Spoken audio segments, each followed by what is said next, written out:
As Zach mentioned, Nicholas has been downgraded to a tropical storm after making landfall as a hurricane along the Texas coast overnight. And this morning, we're starting to see some of the damage in some areas along southeast Texas. John Krinjak, meanwhile, is live at the Texas Capitol with the latest on what folks are dealing with and the state's response. Good morning, John.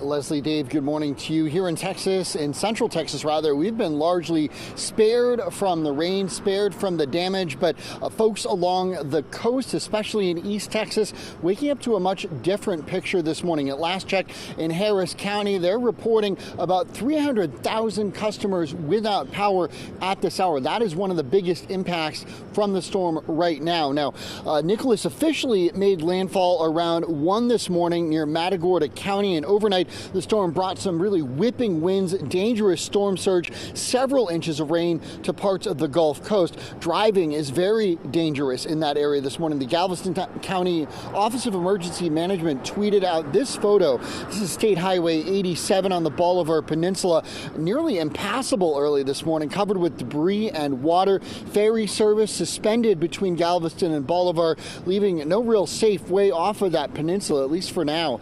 And as we mentioned, folks already dealing with some pretty serious damage down along the coast. Take a look at this video of an empty gas station in Matagorda in the wind and driving rain late last night. The roof swaying while it leaned to one side before the powerful winds there took it down. Winds up to 75 miles an hour, leaving that roof there on the ground. Now, yesterday, Governor Abbott signed a disaster declaration for 17 counties in the storm zone, anticipating some of that damage. He continues to urge folks all along the coast there to stay on high alert.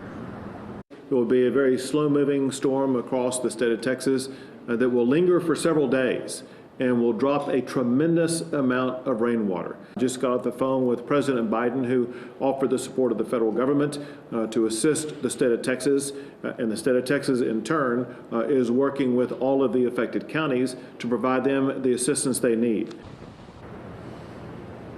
Yesterday, places like Corpus Christi and Port Aransas saw heavy rain starting earlier in the day along many of the causeways heading through the bayous there. A lot of the water coming right up to the roads, some of them at risk of being flooded out. And this morning, schools in East Texas, particularly along the coast, have been canceled for the day due to the storm. And as Zach mentioned, that increased risk of flash flooding is going to be an issue for inland communities as well. So folks really not out of the woods just yet. A lot of businesses closing down as well, others adjusting their hours to make sure folks, residents there as well as workers, stay safe. We're live this morning outside the Texas Capitol. I'm John Krinjak, Fox 7 Austin News.